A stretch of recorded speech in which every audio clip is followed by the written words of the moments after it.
میاں بیوی کے درمیان کا اگر وائی فائی پاسورڈ کسی تیسرے کے ہاتھ لگ جائے نا تو وہ تمہارے گھر کا سسٹم ہیک کر سکتا ہے۔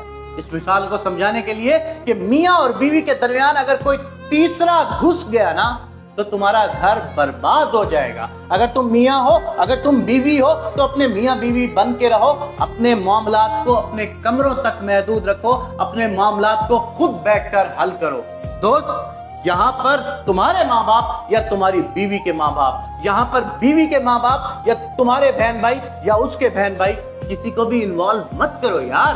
یہ پرسنل زندگی تمہاری ہے۔ بیوی اپنے میاں کی اور میاں اپنے بیوی کا ایسا سہارا ہے جو آپ کو 50 سال کی عمر کے بعد نا اس کے علاوہ کوئی نظر ہی نہیں آئے گا۔ نہ اس وقت تمہارے ماں باپ ہوں گے، نہ اس وقت تمہارے بہن بھائی ہوں گے۔ اس وقت فقط تمہارا سہارا تمہاری بیوی ہوگی اور بیوی کا سہارا فقط اس کا خاوند ہوگا۔ تو اپنی میاں بیوی بن کے رہو، اپنے معاملات کو خود حل کرو، کسی تیسرے کو انوالو مت کرو۔